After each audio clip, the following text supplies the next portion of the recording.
எத்தனை பேர் இந்த மாதிரி பழைய சாப்பாட்டை புழிஞ்சு போட்டு தாளித்து சாப்பிட்ருக்கீங்க? பழைய சாப்பாடு மேக்ஸிமம் வடகம் பண்ணுவாங்க, இல்லைன்னா தயிர் போட்டு கரைச்சி குடிப்பாங்க.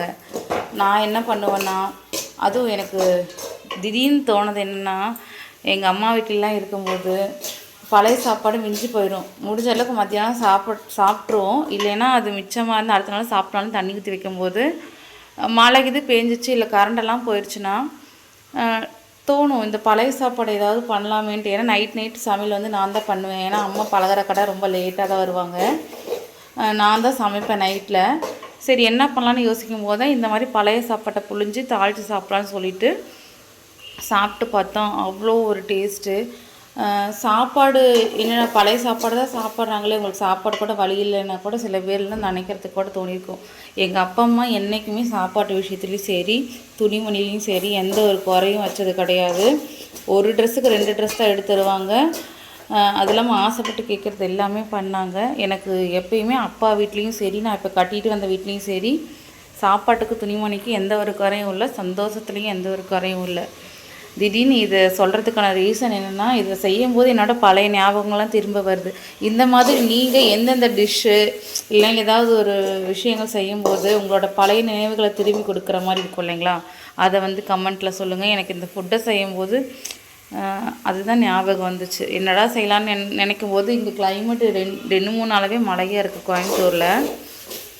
அதனால் சரி இப்படி செய்யலாம், இந்த சாப்பாடு வச்சுக்கிட்டு இருந்தாலும் வீணாக போய்ட்டு நஞ்சு சொல்லிவிட்டு இந்த மாதிரி செய்கிறதுக்கு வந்துட்டு பண்ணிகிட்ருக்கேன்.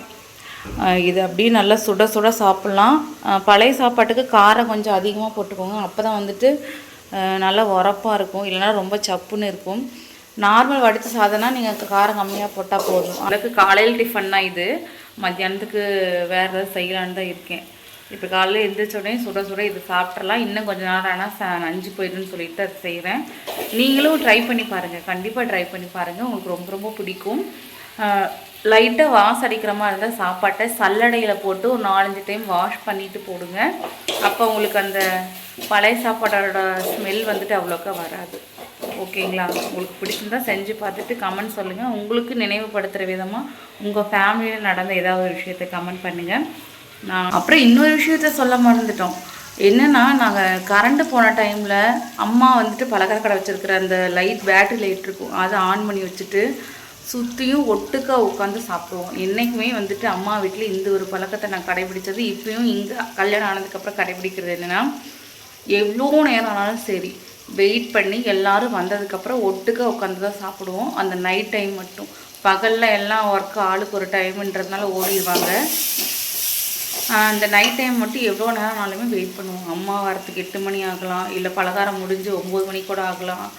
ஆனால் வந்ததுக்கப்புறம் பொறுமையாக உட்காந்து எல்லோரும் சாப்பிடுவோம். ரொம்ப திருப்தியாக இருக்கும். அந்த டைமில் அப்படி உட்காந்து சாப்பிடும்போது அந்த சாப்பாட்டோட ருசியும், அந்த ஃபேமிலி குடும்பத்தில் இருக்கிற அந்த பாசமும் அந்த சந்தோஷமும் ஒரு வித மைண்ட் ப்ளோவிங்காக இருக்கும்.